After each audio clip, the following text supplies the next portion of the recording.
Hello and welcome to the channel. Many of you have been asking about my small reel that I use for nymphing.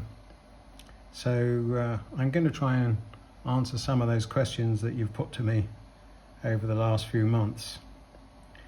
And this particular reel is quite small and it's supplied by a fishing tackle company in Euskadi in northern Spain.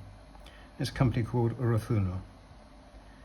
Now this particular reel was designed primarily for fishing al hilo, which means basically fishing with just a very long leader and some line and backing, nothing else.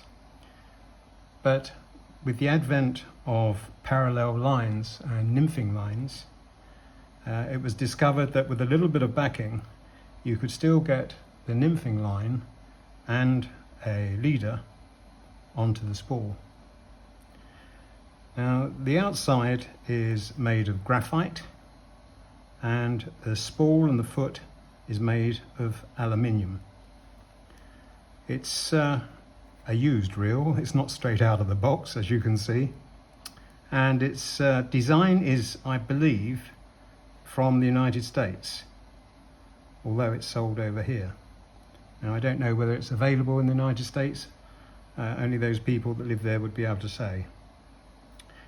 Now the outside of the rear of the reel shows just a label which says automatic reel, and there is a small button here which you press to lock the spool when you want to adjust the drag.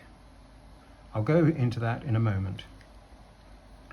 On this side we have the spool, the drag, which is in the center of the spool here, which is standard for most reels, and it's very easy to move it for tightening and for loosening.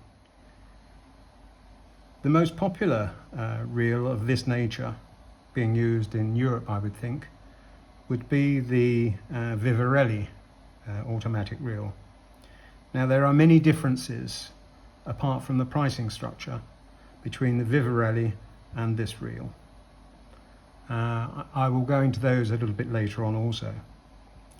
Now you have seen this on the back of the spool here, or the housing rather of the reel, and this is just an elastic band that a young lady may use for bunches or a ponytail of that nature.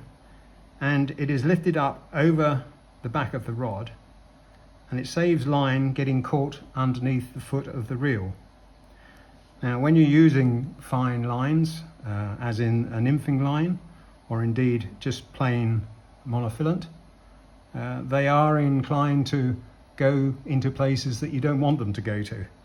And one of the ways of preventing that is with this band.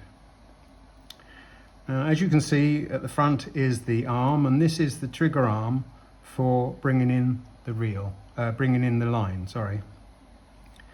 Now in the center, there's a screw which releases the spool. Now it's quite a large screw, and it has a large gap.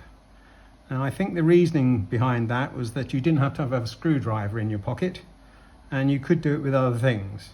Now you could either do it with a coin, because it fits perfectly well, or if you're on the river, maybe you would use something like this, I know, some snips, and that will fit in there as well. I wouldn't suggest that you would take out the screw while you're actually on the water. That could be just a little bit dangerous, I think.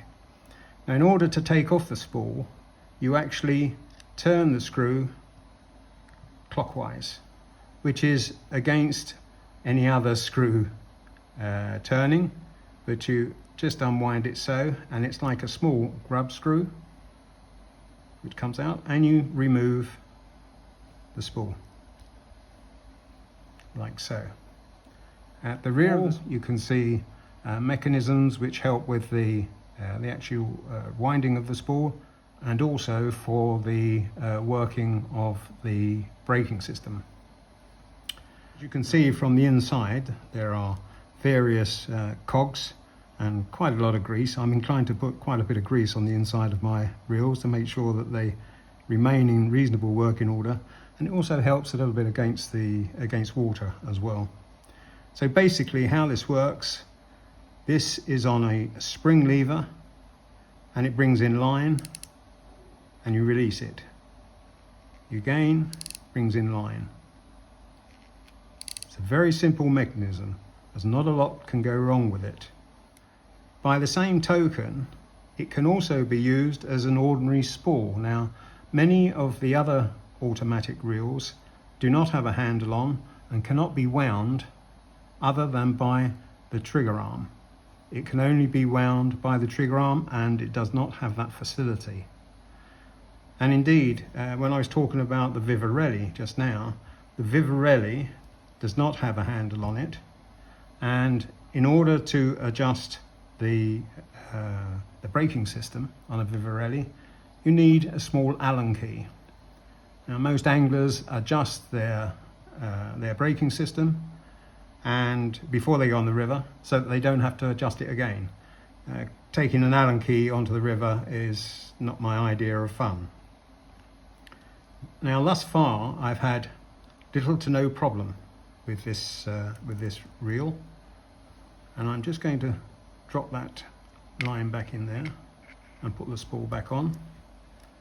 It's very simple to do, and I'm going to put the screw back into the center,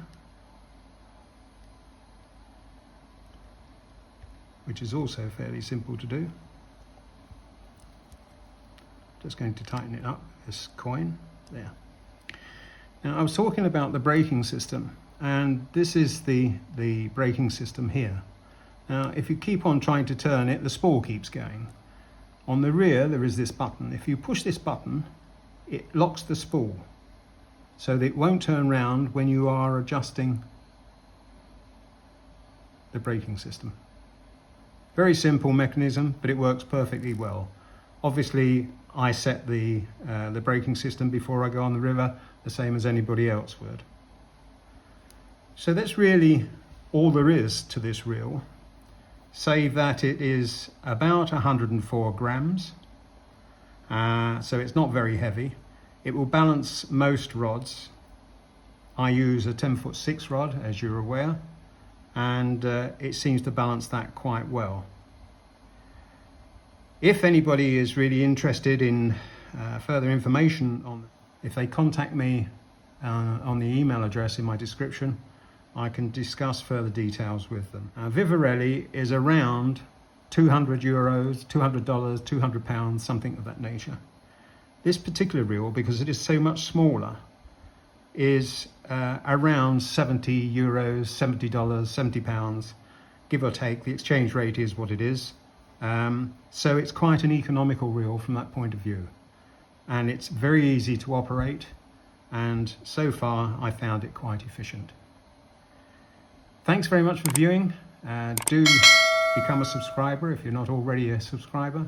Hit the bell, and I will see you in the next video. Bye.